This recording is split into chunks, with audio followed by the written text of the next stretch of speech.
तापत्रय विनाशाय श्री कृष्णाय वयं नमः। वासनात् वासुदेवस्य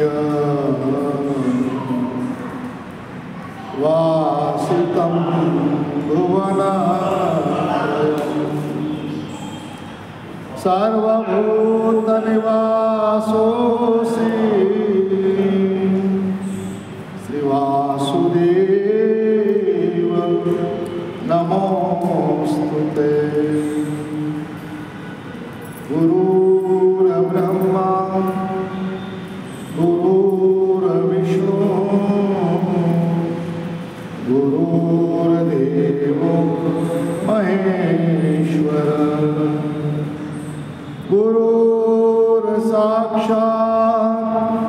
परब्रह्म तस्मै श्री गुरवे नमः। कृष्णं नारायणं वन्दे कृष्णं वन्दे व्रजप्रियं कृष्णं द्वैपायनं वन्दे श्रीकृष्णं वन्दे वृथासुतं कृष्णं वन्दे वृथासुतं। बोलिए श्री गोवर्धननाथ की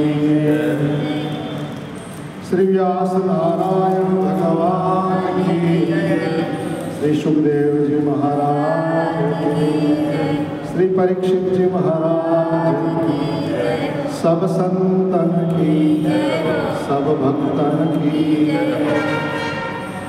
भाग्योदयेन बहुजन्म समर्जितेन सत्संगमं च लभते पुरुषो यदा वै अज्ञानहेतुकृतमोहमदान्धकार नाशं विधाय हि तदोदयते विवेकः। भागवत सत्संग ये ज्ञान यज्ञ कथा में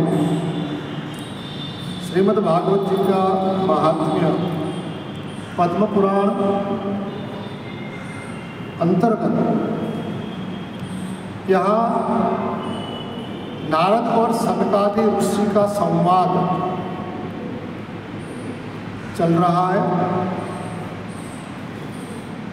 नारद जी ने बताया महाराज ये भक्ति महारानी का कष्ट जो है वो जो व्यथा है वो आप हरिए दूर करिए। साधनम तद वदाधुना महाराज वो कौन सा साधन है जो एक कार्य से साध्य हो। तब कहा वर्तते पूर्व में वही ये तो पहले से ही जैसे रोग से पहले दवा है ऐसे दुख जो भी समस्या है समस्या से पहले ही उसका समाधान है। पहले तो हमें चाहिए कि कोई समस्या निर्माण ही ना हो अशांति पैदा ही ना हो रोग पैदा ही ना हो तो उससे हमारा जीवन का समय जो है व्यर्थ। अब हम बीमार हो गए 3 दिन हम डिस्टर्ब हो गए तो 3 दिन हम न मंदिर जा पाते हैं 3 दिन हम न जप कर पाते हैं 3 दिन हम जो तो डिस्टर्ब जैसे हमारा समय बर्बाद होता है। ऐसी तरह यदि हमने अविवेक एक अविवेक दूसरे अविवेक के साथ जुड़ता है अविवेक प्लस अविवेक बराबर समस्या बराबर झगड़ा। समस्या कहाँ से दो अविवेक दो अज्ञान जब प्लस होता है तब रावण पैदा होता है तब कंस पैदा होता है। और वो दो अज्ञान जो कि हूँ प्लस हूँ करूँ एज 6 अज्ञानता, दो हूँ प्लस हो जाता है आमने सामने दोनों का। वो कहता मैं, वो कहता मैं।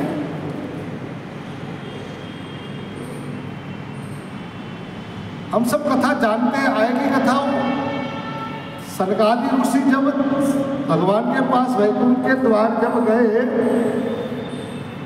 तो 7 द्वार जो थे वो, इसमें से 6 द्वार आसानी से वो निकल गए। 7वें द्वार पे उसको रोका गया, जय और विजय ने। तो वहाँ अब उनकी ड्यूटी थी, वे नहीं, आप नहीं जा सकते, मालिक का आदेश है। वो अपना हुपना में रहे, लेकिन यहाँ सनकादि ऋषि ने भी थोड़ा हुपना बताया, हम कौन है पता है, तेरे मालिक के हम मालिक हैं, उसको थोड़ा पता है।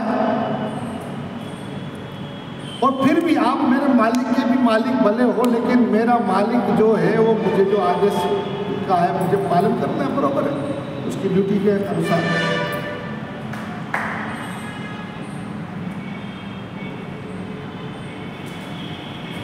तो यहाँ न वो झुके न वो झुके, और दोनों का अज्ञान। वो कहते हैं हम जाएंगे, वो कहते हम नहीं जाएंगे। तो स्वाभाविक है कि जय विजय को थोड़ा क्रोध आ गया, गुस्सा आ गया, तो एकदम से अड़ गए, नहीं अब जाओ जाके दिखाओ हमको, यहाँ से जाके दिखाओ। और यहाँ पे ऋषियों ने भी अज्ञानता के मतलब थोड़ा मुँहपना दिखाया, हम कौन है देखते, और क्रोध आया और क्रोध में श्राप दे दिया। क्या क्या कहा श्राप में, जाओ तुम भयंकर राक्षस बन जाओ। ये दो अज्ञानता, दो मुँहपना जब प्लस होता है तब रावण पैदा होता है। कामेश क्रोधेश रजोगुण समुद्भव।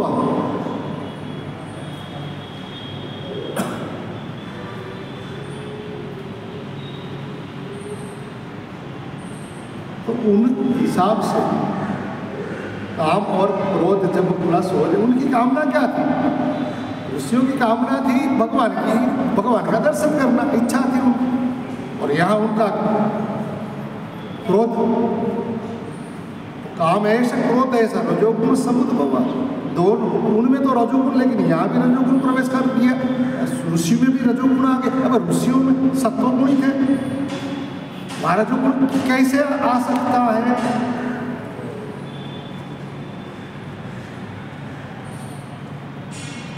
रजोगुण कैसे आ सकता है, यह प्रश्न होता है कि वो अपनी ड्यूटी में थे, लेकिन महाराज हम कहते हैं कि वो ड्यूटी में मतलब वो थोड़ा सा ज़्यादा, अब दूर थे, दूर से बात कर रहे थे, तब तक तो वो जो रजोगुण है उनका, तमोगुण, ये रजोगुण जो वॉचमैन में मतलब ये जय विजय में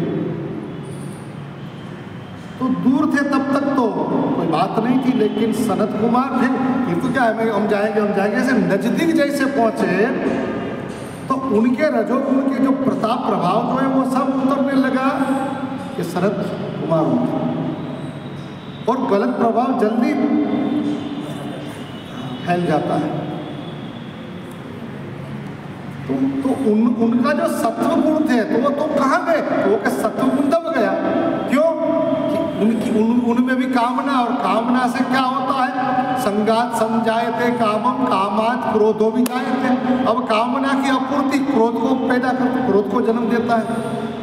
कामना जब पूर्ति नहीं होती है, आप जब कोई इच्छा रखते हो और जब आपकी इच्छा पूरी नहीं होती है तो आपको गुस्सा आता है। संगात संजायते कामम, अब संग किया रईस का, लाया वो आईफोन, एप्पल फोन, और मेरे पास बिल्कुल सादा सा फोन है, और उनके साथ हम 2 दिन 5 दिन रहे, उनकी बात सुने, उनकी वो सब, तो हमको भी हो जाती है कामना। घर जाके कहते पापा हमको आईफोन दिला दो, अब पापा कहता तू जानता है बेटा, और न दिला दे तो फिर मन में भी गुस्सा है कि कैसे घर में हमने जन्म लिया ले।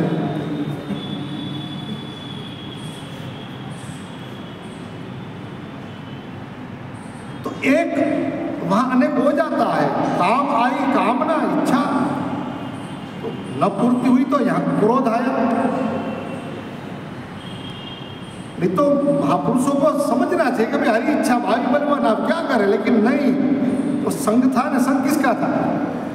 वहाँ ऋषि नहीं थे सामने, वहाँ एक सेवक के रूप में, मतलब वो जय विजय, मतलब पहरा के वॉचमैन, पहरेदार।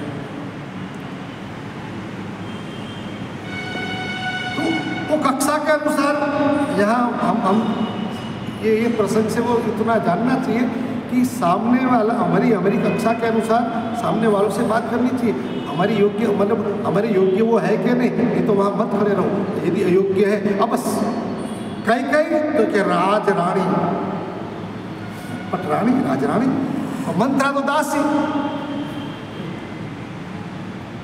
तो एक अमुक डिस्टेंस से यदि वो रही होती कहीं तो मंत्रा सफल नहीं होता। मंत्रा का जो भी अंदर रहा रजोगुण तमोगुण जो है वो कई में नहीं आ सकता था। कई प्रश्न होते हैं कि कई में ये क्यों, मतलब इतने बड़े संत को जन्म देने वाली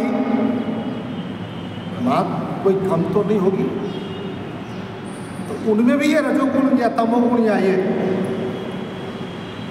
मंथरा का संसर्ग के कारण।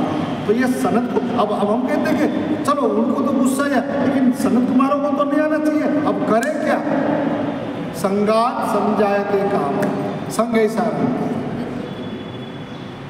हमारे गुजरात में कहावत है कि सफ़ेद रंग के जो बैल और काले रंग के बैल की जोड़ी, उनको साथ में जब हम एक साथ बांधते तो वो दोनों का रंग नहीं बदल जाता, मतलब वो रंग नहीं लगता है, लेकिन जीने का जो ढंग है, अंदर का जो स्वभाव है, प्रकृति है, वो प्रकृति की आपने जरूर हो जाती है। कालिया पाए धोरियो बांधे तो वान नो आवे, पर हान आवी जाए। वान यानी रंग, हान यानी उसकी समझ, उसकी बुद्धि साथ में रखते तो। और ज़्यादातर अच्छे आदमी के पास आप रहते हो तो उसकी अच्छाई आने में देर लगती है, बुराई जल्दी आ जाती है। वो सनातन और आदि नियम है, आदि अनादि नियम है, ऐसा नहीं। कलयुग में तो और भी है, जल्दी सहलाई से दुर्गुण आ जाते हैं, ये आदि अनादि है। एक कपड़े को हम जो धोना है, स्वच्छ करना है, तो मुश्किल हो जाता है 1 घंटे। तो डिटर्जेंट में, पाउडर में डुबाना होता है, फिर वो घिसना पड़ता है, फिर पानी से निकालना पड़ता है, तब वो दाग निकले, थोड़ा निकले ना निकले, ऐसा होता है। लेकिन कपड़े में दाग मतलब लगाना हो तो 1 सेकंड लगता है, मिनट भी नहीं, 1 सेकंड। ऐसी तरह सद्गुण आने में देर लगता है, दुर्गुण के लिए तो यह सनत कुमार और ये जो जय विजय की कथा में भाई, तो उनको क्यों आया गुस्सा? तो मतलब ये हुआ कि वो संगात समझायते कामम कामात क्रोधो भी जायते। तो दो क्रोध, दो जब ये इकट्ठा हुआ तो उसमें से रावण पैदा हुआ। अब उनका तो सामर्थ्य था नहीं, या सामर्थ्य था, सामर्थ्य के अनुसार उसने अपनी बता दी, लेकिन ये अज्ञान के कारण ये रावण और कुंभकर्ण पैदा हुए। अब इसमें भगवान का तो कोई दोष था ही नहीं, भगवान का तो कोई दोष नहीं था। कभी कभी कहते हैं ना कि हम ऐसे दो जो झगड़ा करते हैं उसमें बेचारा तीसरा ऐसा निर्दोष मारा जाता है, निर्दोष को ज्यादा कहते हैं। देखो भैंसे जब झगड़ा करते तो बीच में जो जाड़ आ जाता है तो जाड़ का भी भुक्का बोल जाता है।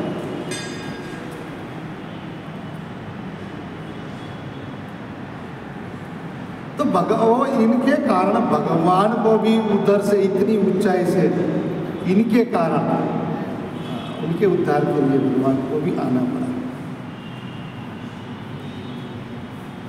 और देखो ये बड़े लोग समस्या, मतलब भगवान के कारण ये, मतलब भगवान तो भगवान इधर आए,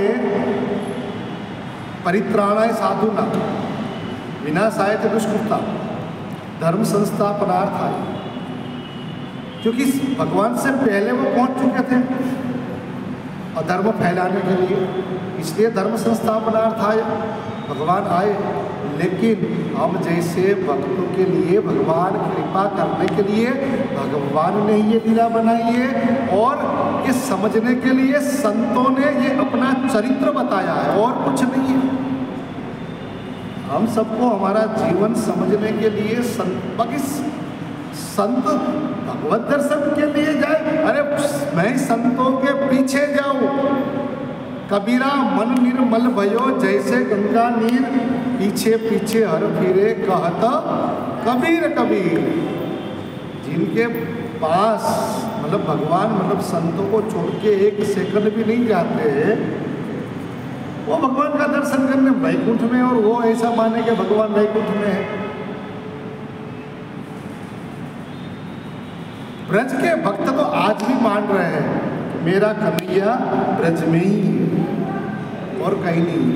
मतलब जहाँ मद भक्ता यत्र गायन्ति तत्र तिष्ठामि नारद। भगवान कहते मेरा भक्त जहाँ मेरा गुणगान करते वहाँ मैं रहता हूँ। अब कई बार हमको प्रश्न होता है कि महाराज वो है तो दिखता क्यों नहीं, वो है तो दिखता क्यों नहीं। सत्ता काम करती है उसकी, जरूर। अब भले वो दिल्ली में बैठी है, सरकार दिल्ली में बैठी है, एक कायदा निकाल दे, वहीं से वो आदेश दे दे, पूरा भारतवर्ष में मतलब छोटे से छोटे बच्चे के लिए भी वहाँ तक उसका प्रभाव, उसका प्रताप पहुँच जाता है, दिखता नहीं। और यदि उनको देखना है तो उस अनुसार, मैंने कहा ना कि छोटा सा हम पार्क बनाए और पार्क के उद्घाटन के लिए वो सरकार को कि चलो भाई पीएम आए या राष्ट्रपति आए, छोटा सा पार्क के उद्घाटन के लिए नहीं। तो इसी तरह आप कहोगे छोटी छोटी बातों के लिए नहीं। हाँ, बाकी जहाँ सत्संग होता, भगवान ने कहा मद भक्ता, मेरे भक्त जहाँ है मन वचन कर्म से जो मेरा गुणगान गाते वहाँ मैं आता हूँ। जहाँ भगवत कथा होती वहाँ भगवान आते। अब न दिखे तो हमारा दोष भगवान का नहीं। इसलिए कोई कवि कहते हैं कि काबू में अपना मन नहीं तो ध्यान क्या करें। अब आप पद्मासन लगा के ध्यान लगाने बैठ जाओ, नाक पकड़ के आँख बंद करके, और अंदर मन बंदर से भी ज़्यादा खुदा का लगाता हो और काबू में मन न रहे, और फिर कहोगे ध्यान लगता ही नहीं है, मतलब ध्यान जैसी कोई चीज़ है ही नहीं, होता तो मुझे नहीं उसकी अनुभूति होती, ध्यान है ही नहीं। तो काबू में अपना मन नहीं तो ध्यान क्या करे। तेरी आंखें न करे दीदार, उसमें भगवान क्या करे। मेरी आँख में यदि कुछ न कुछ या कमज़ोर हो मेरी आँख, या आँख में कुछ कचरा गिर गया है तो उसके कारण वो नहीं दिखे, कचरा साफ करो। और भगवान को देखना है कोई, हाँ, उसके लिए अब हम कहते हैं कि भाई प्रधानमंत्री बड़ी सत्ता। अब जब सूरत में कहते हैं कि रोड शो के लिए मतलब जाहिरात होती है कि कल बड़ी सत्ता 10 बजे गुजरने वाली है ये रोड से, तो लोग सुबह में 7 बजे वहाँ खड़े हो जाते हैं, 7 बजे खड़े हो जाते हैं, और 10 का 11 हो 12 हो जाए लेकिन फिर भी नहीं हटते। प्यास लगे क्यों, अब हट जाए तो वहाँ से जगह चली जाए, इतनी भीड़ है, इतना हो ऐसे मुश्किल से तो पहुँचे। अब यहाँ से जो जाएंगे तो कितनी तपस्या करते हैं। अरे दोपहर को 2 बज जाए तो भी न भूख लगे, न प्यास लगे, न धूप लगे। क्यों? तुम्हारी लगन है कि आज बड़ी सत्ता को देखना है, आज बड़ी सत्ता को। ऐसी छोटी छोटी सत्ता के लिए भी हम इतना मतलब जो पागल हो जाते हैं। जब ये बड़ी सवारी निकलती है तो फिर इतनी तैयारी की है, तैयारी तो आप देख पाओगे। बाकी तो जन्म जन्म मुनि जतन कराए, जन्मों जन्म तक हम ऋषि मुनि कहते हैं कि, और भगवान ने भी कहा बहुनाम जन्मनाम अंते, भगवान कहते एक जन्म में नहीं मिल जाता, बहुत जन्मों के बाद ये प्राप्ति होती है। तो धैर्य और सहनशीलता दोनों चाहिए, तप, श्रद्धा, सब्र।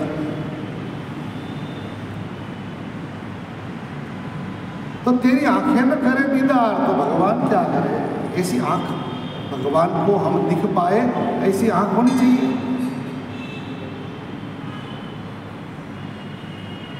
महाभारत के युद्ध में भगवान ने अनेक ज्ञान कथाएं मतलब सिद्धांत सुनाते सुनाते अपना विभूति दर्शन 10वें अध्याय में अपनी विभूति के बारे में, मतलब मैं कहाँ कहाँ हूँ, मैं कौन हूँ, ये बताया।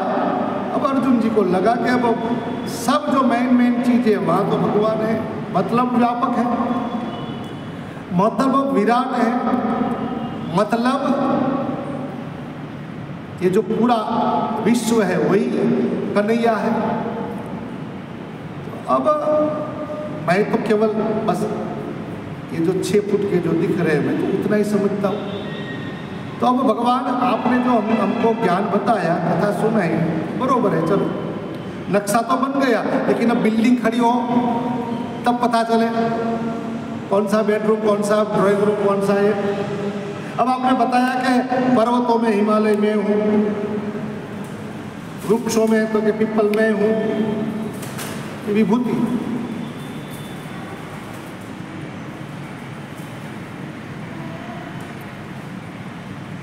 तेज में सूर्य में हूँ। तो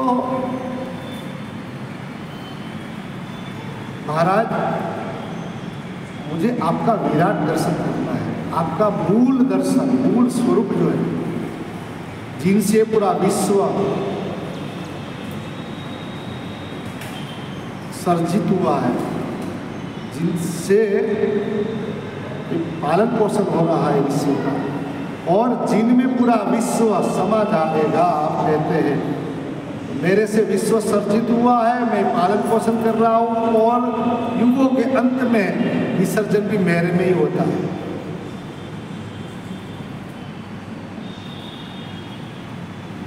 जैसे किसान स्वयं गेहूं उगाते हैं, फिर स्वयं रोटी बनाते हैं और फिर स्वयं खा जाता है, इसी तरह भगवान कहते हैं कि मैं ही सर्जन करता हूँ और मैं ही ये सब व्यवस्था करता हूँ, और अंत में मेरे में ही समा लेता हूँ। तो प्रभु मुझे विश्वरूप दर्शन कराओ आपका। तब भगवान ने क्या कहा, भगवान कहते हैं कि ये चर्म चक्षु से, और ये अमुक अमुक उसकी लिमिट होती है, लिमिट से ऊपर फिर वो रेंज होती है ना भाई, इतनी रेंज तक ये चाहे। ऐसी आँख भी अंदर जो भगवान ने की जो फिट किया है वो अमुक अंदर तक अमुक वो देख सकता है। तो भगवान ने क्या कहा, तो भगवान ने कहा कि भाई ये चक्षु काम नहीं लगेगा। जैसे 60 साल के बाद ये नई आँख, मतलब वो मोतिया अंदर जो आ जाता है तो मोतिया निकालते हैं फिर। इसी तरह भगवान ने कहा कि संसार को देख देख के ये अंदर अब मोतिया आ गया है।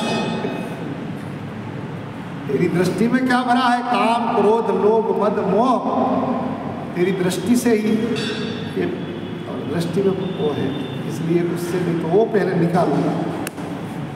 निर्मल मन जन सो नहीं पावा, ये निर्मल तो ददामी दिव्य चक्षुते, दिव्य चक्षु। तो दिव्य चक्षु यानी दिव्य दृष्टि कहाँ से होती है?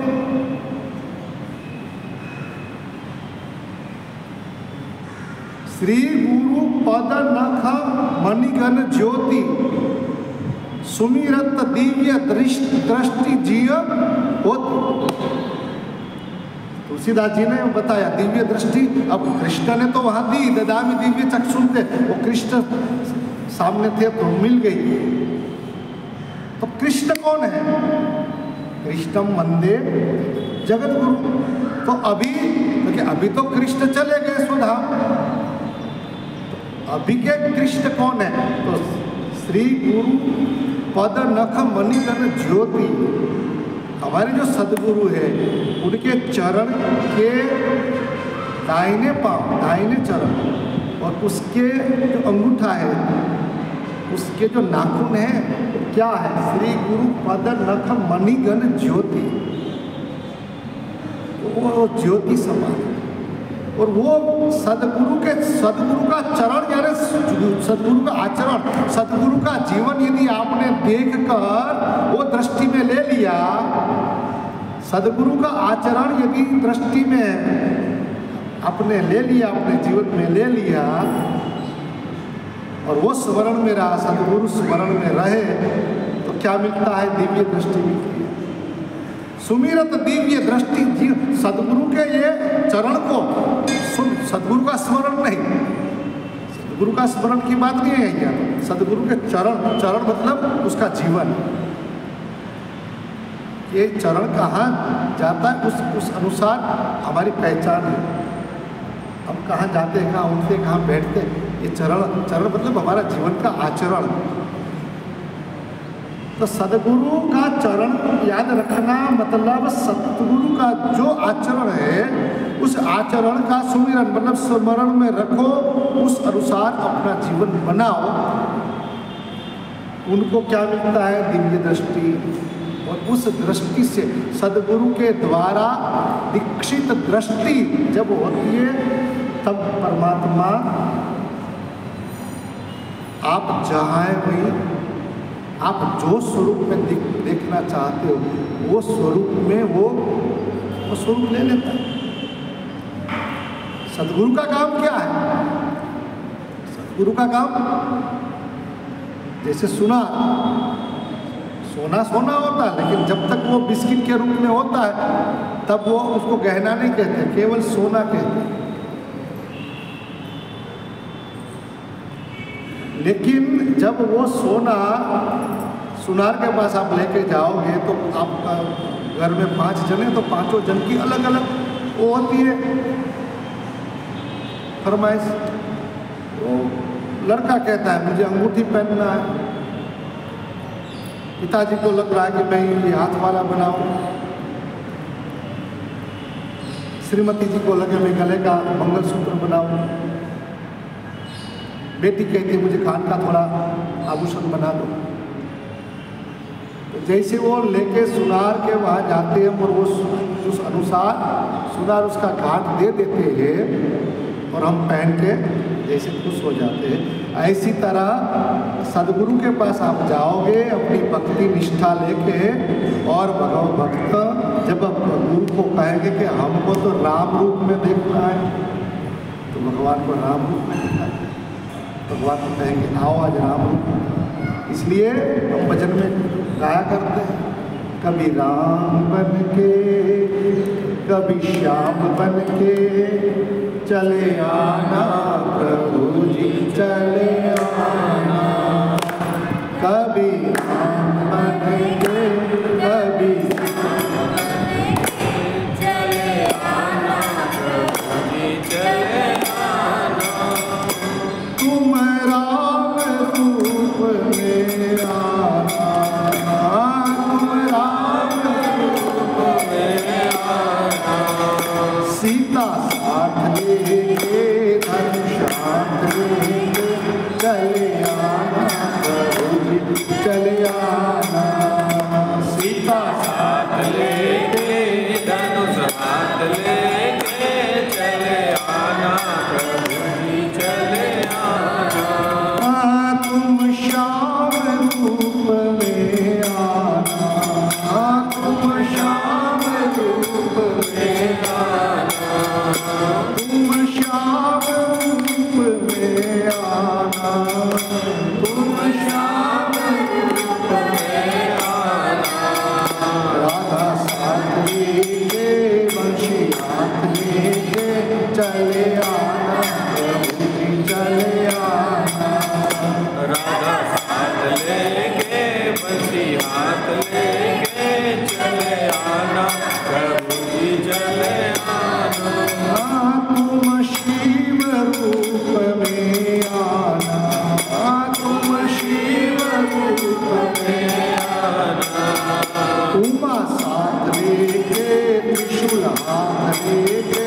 चले आना प्रभु जी चले आना। उमा साथ लेके त्रिशूल हाथ लेके चले आना प्रभु जी चले आना। कभी राम बन के कभी श्याम बन के चले आना प्रभु जी चले आना। कभी राम बन के कभी श्याम बन के चले आना प्रभु जी चले आना। चले आना चले आना चले आना प्रभु जी चले आना। चलना उसको नहीं है, वो तो निरंतर चल रहा है। आप जहां हो वहीं निरंतर वो खड़ा ही है। लेकिन सदगुरु की कृपा हो जाए। सदगुरु की कृपा कब होती है? जब उनका आचरण, वो जो कहे ऐसा जीवन, गुरु जैसा जीवन यदि बन जाए, गुरु यदि स्मरण में रह जाए, मतलब गुरु जैसा जीवन, तब आपका मानस, तब आपकी दृष्टि तेहि करी विमल विवेक विलोचन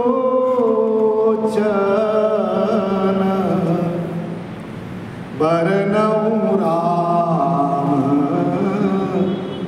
चरित भाव मोचन। तुलसी कहते हैं कि गुरु चरण रज से मेरी दृष्टि को तेहि करी विमला। एक बार गुरु कृपा कर देते हैं, विमल का मतलब वो होता है कि कायम के लिए मल नष्ट हो जाता, मल निकल जाता है।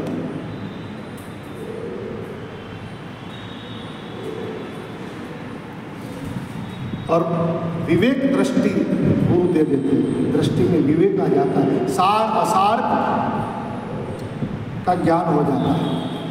गुरु कौन सा ज्ञान देते? सार असार, हमारे काम की चीज क्या है, नकाम की चीज क्या है। बस नकाम की चीजें छोड़ दो, काम की रह जाएगी, काम हो जाएगा और क्या। लेकिन हम तो दोनों पकड़ना चाहते हैं। प्रकृति को बदल देते सदगुरु, प्रवृत्ति तो अपने आप बदल जाती है। प्रकृति से ही सब, प्रकृति है स्वभाव, निज अपना अलग अलग। 10 साल पहले व्यक्ति दिखाने आए, महाराज हम कौन सा धंधा करें, दिखा। उसकी राशि के अनुसार कहा कि वो तो ये धंधा कर। ये धंधा 2-3 महीना हुआ, जमा नहीं। वापिस आया, महाराज अब धंधा बदलना चाहता हूँ, मतलब ये धंधा में मज़ा नहीं आ रही, और कुछ बताओ। हमने कहा भाई ये धंधा था, उनमें भी नहीं जमा। फिर 2-3 महीना होके आया,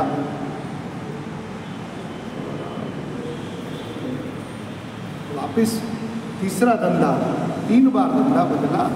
फिर मैं थोड़ा उनको समझना चाहा, मैंने कहा भाई ये 2-2 महीने 3-3 महीने में जमता नहीं। सूरत में तो पानी में नींबू और नमक डाल के भी, चाहे आपके पास कौशल्य है तो वो भी धंधा चल जाता है। ये जमता क्यों नहीं है? ये बदलूँ, कौन सा बदलूँ? फिर वापस आया तो मुझे कहना पड़ा तेरा स्वभाव बदल दे, धंधा बदलना बंद कर, स्वभाव बदल दे तो चलेगा तेरे का। कभी कभी स्वभाव जो है वो परेशान, और गुरु जो है ना प्रकृति, बाकी प्रकृति बदलना बहुत, तो दृष्टि बदल देते हैं। सुमिरत दिव्या दृष्टि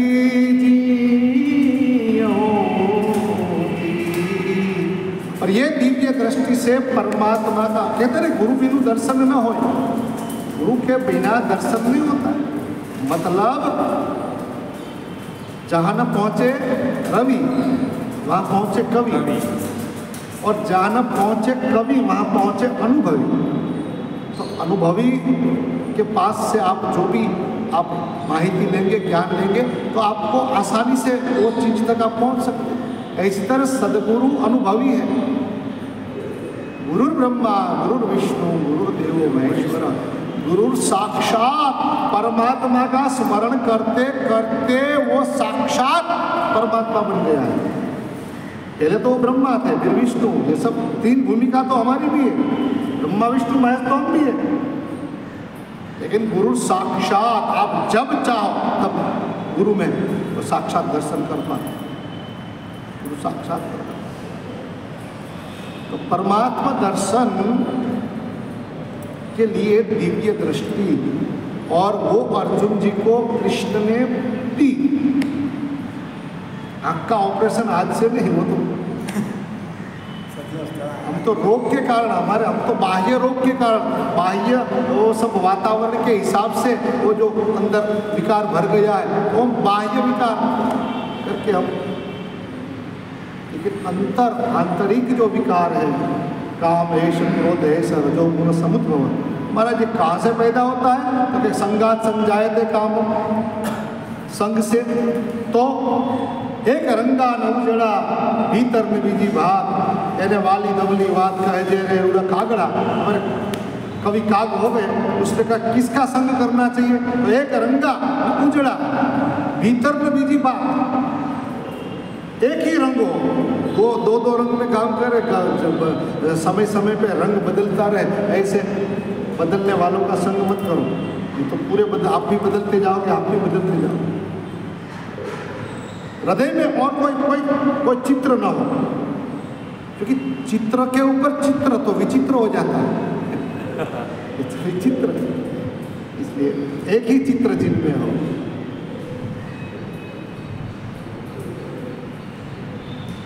तो अर्जुन जी को भगवान ने दिव्य चक्षु दिया, तो ऐसी तरह आज भी सदगुरु के पास हम जाएंगे और वो दृष्टि मिल जाएगी। तब आप चाहो सदगुरु, आप कहो कि हमको तो शिव रूप में चाहिए, हमारी दृष्टि में, हमारे हृदय में तो शिव बसा है, तो उस शिव को त्रिशूल हाथ में और माँ उमा साथ में होगी और दर्शन करा देंगे। तो कई बार हम कहते हैं कि नहीं ये भगवान नहीं, भगवान है। हम चीज को हम एक्सेप्ट नहीं करते, तो हमारी भूल है। अभी हवा चल रही है, इतनी हवा चल रही है, अभी हवा रुक जाए, उस समय हमको हवा चाहिए। जो हवा रुकी, हवा तो है लेकिन रुकी हुई हवा है, ऑक्सीजन मतलब हवा तो है, रुक गई है, जहाँ है वही स्टॉप, हवा तो है। लेकिन अब हमको हवा चाहिए, तो अब हमने उपकरण बनाया, ये पंखा बनाया, लेकिन पंखा तो पंखा है, टंगा हुआ है ऐसे, लेकिन उसमें भी यदि पावर बिजली हम दे तो वो चले, नहीं तो फिर हाथ से हमको वो पहले बना दे, तो हाथ से भी वो करना पड़ता। तब ये हवा में से वो हवा को हम जागृत करते हैं, हम उसका अनुभूत करते हैं। ऐसी तरह परमात्मा तो है, लेकिन रुका हुआ परमात्मा है, व्यापक है, सब जगह है, आप जहाँ हैं वहाँ है, लेकिन रुका हुआ मतलब स्टॉप है, उनको चलाना पड़ेगा। जैसे स्विच हम ऑन करते हैं, पंखा चलता है, तो कहाँ से हवा का, पंखे में से पंखा हवा फेंक रहा है, निर्माण नहीं कर रहा, फेंक रहा है, जहाँ दूसरी जगह से लेके यहाँ दे रहा है, फेंकना पंखा में से हवा आ रही है, हवा तो है ही, लेकिन वो हवा जो रुक गई है, उस हवा को थोड़ा गति देने के लिए पंखा को गति मिली, वो उसमें से हवा लेके यहाँ दे रहा है। ऐसी तरह सदगुरु क्या है? सदगुरु फिरता चलता हलता फिरता पंखा है, मतलब तीर्थ है। सदगुरु क्या है? तीर्थ है। और सदगुरु के पास जागृत परमात्मा है, उस परमात्मा को वहाँ से वहाँ तो बस दूसरा आपके पास रुका हुआ है, वो जागृत में से सदगुरु ने दे दिया, उतना ही काम उतना ही दे रहे। लेकिन हम जाए तो नहीं, सत्संगों में जाए तो नहीं, गाते तो रहते, श्याम तुझे मिलने का सत्संग ही बहाना है, सत्संग में जाना है, लेकिन जाए तो नहीं। बाकी भगवान कहते हैं मेरा भक्त जहाँ मेरा गुणगान करते हैं वहाँ मैं विराजता हूँ, प्रत्यक्ष आता हूँ, लेकिन तेरी आंखें न करे दीदार, तो भगवान क्या हमारी आँख ना, तो आइए उस आँख, क्योंकि आँख और पाँख जीवन में दोनों चाहिए। पक्षी के पास आँख हो और पाँख ना हो तो भी न चले, और पाँख हो और आँख ना हो तो भी काम ना हो, दोनों चाहिए। और वो दोनों सद्गुरु की जब कृपा होती है। अब यह संपाति कहते हैं कि मेरे पास आँख है, पाँख नहीं है। पाँख पहले जला दी, अहम, उसकी अहम ने जला दी। पाँख थी लेकिन किसने जला दी? इधर पाँख सबके पास दोनों भगवान ने भी, लेकिन हमने जला दी। और सदगुरु ने वो जो पाँख को जलाने वाला था उनको ही जला दिया। सदगुरु ने क्या किया? सदगुरु सबके पास ये दोनों आँख और पाँख, लेकिन हमारी पाँख किस हिसाब से जल गई? अहम के कारण।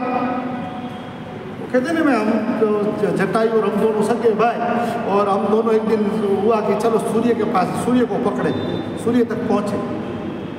अब हम गिद्ध की उड़ान बहुत भारी होती है, तो उड़ने लगे और वो बीच में थोड़ी गर्मी ज़्यादा लगी जटायु को, तो भाई अब चलो वापिस। नहीं, तुझे जाना हो तो जा। तो जटायु वापस चला आए, और संपाति कहते हैं कि गया लेकिन पहुंच तो नहीं सका, बीच में ही पाँखें जल गई और गिर गया नीचे।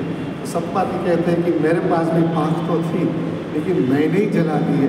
ऐसी तरह सब घट मेरो साइया, सब में वो है, लेकिन हम हमारे अहम में। इसलिए एक दिन मैंने बोला था कि हमने अपने आप को ही गुंडा कर दिया। हमारी उम्मीदों ने ही हमको गुंडा कर दिया, हमारी उम्मीदों ने ही हमको गुंडा कर दिया, वरना आज हम भी भगवान होते। ये उम्मीद उनकी तो मैं तो पहुंचूंगा सूर्य, और पाक गई। अब यहाँ बैठा हो मेरे पास आँख है लेकिन पाँख नहीं है। मैं देख सकता हूँ कि सीता जी अशोक वाटिका में है, लेकिन पाँख नहीं होने के कारण मैं जा नहीं सकता। इसी तरह हम देख सकते हैं शास्त्रों में, संतों में, सदगुरु के पास वो भगवान है, वो भक्ति है, लेकिन पाँख न होने के कारण कि पहले हमने वो पाँख हमारी, हम पहले से ही हो जाते नहीं, हमारा कहाँ काम है, तो सब संतों ये सदगुरु सब कर सकते, हम कहाँ माला करेंगे, हम कैसे उपवास कर सकते हैं, हम कैसे वहाँ जाएंगे।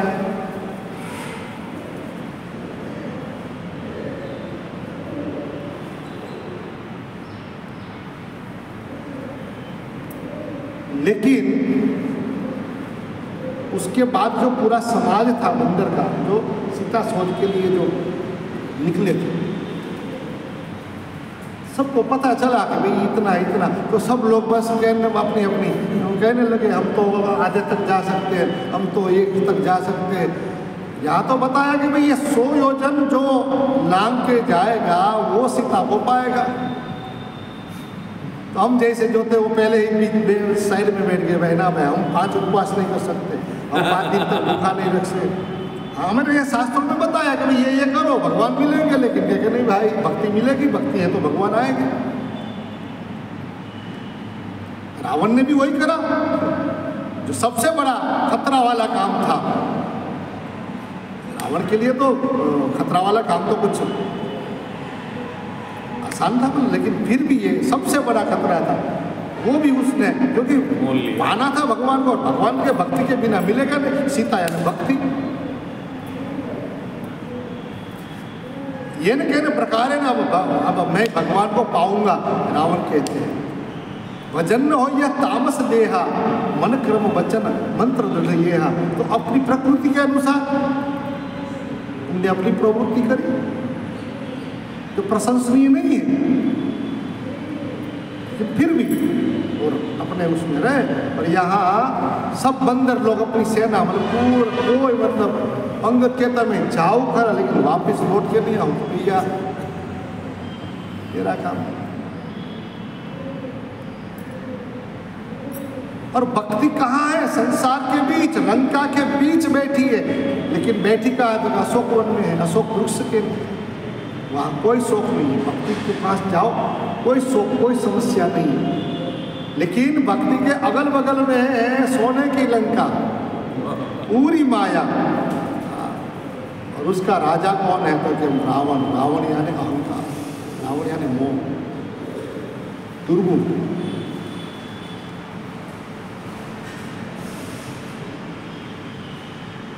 तो यहाँ वानर सेना ने अपना हिसाब बताया, लेकिन सब वामन हो गए। अब यहाँ हनुमान जी वामन हैं। देखो हनुमान जी अभी तक चुप है, अभी तक कुछ नहीं, अपनी कोई बात नहीं बताते। इसलिए जामवंत को कहना पड़ा, कहा चुप रहे हो, कहा चुप साध रहे हो बलवाना, कहा चुप साध रहे हो बलवाना। मेरे पास सब कुछ होते हुए भी तो क्यों चुप है? ये तो बात है भाई। जो पूर्ण होता है ना वो शांत होता है, और जो अधूरा होता है ना वही गड़बड़ी करता है, वही बड़बड़ करता है।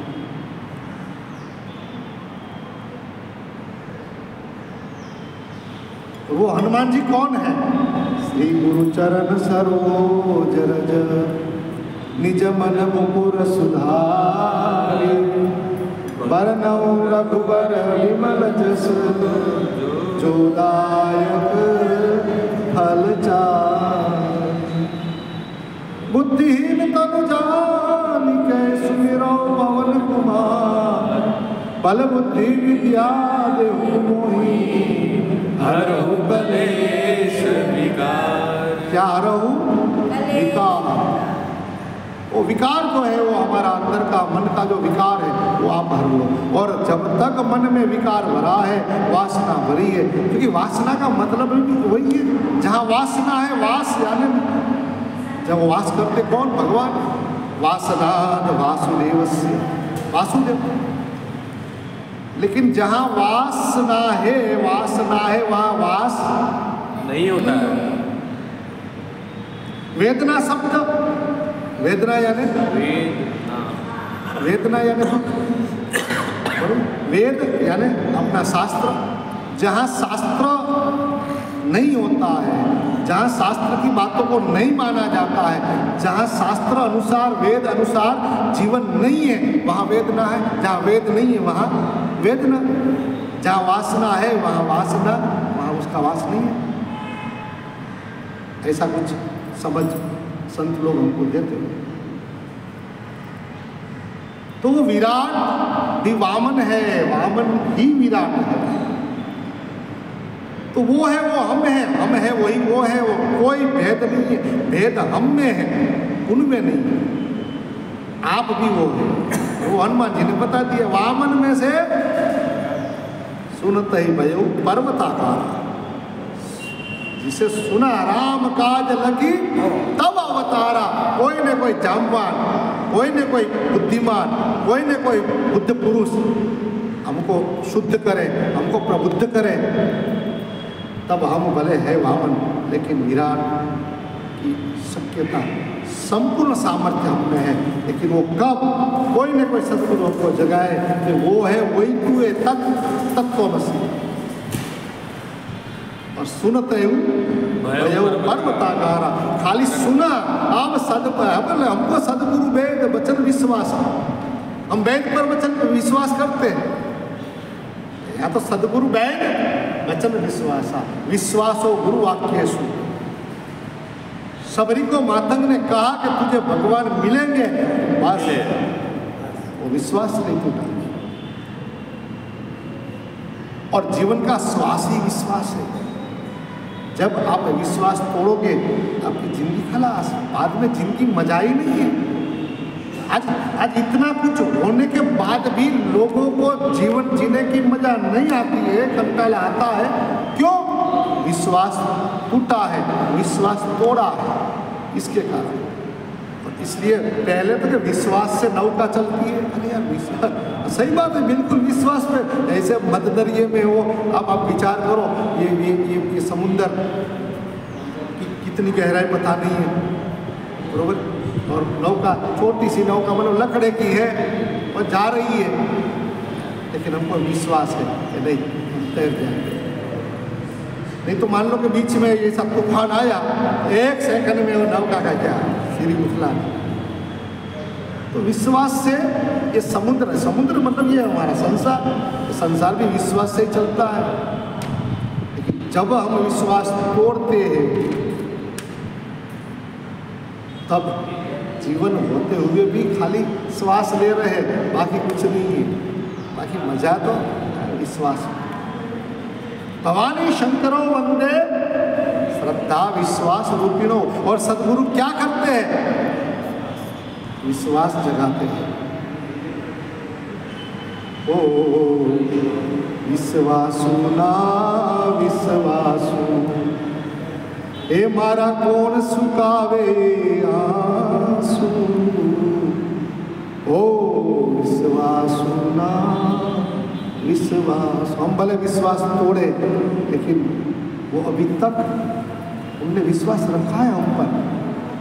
यदि उनने और जब वो विश्वास तोड़ देगा हम पर से, तब ये नए नए जो जन्म ले रहे हैं ना मानव जात, बंद कर देंगे।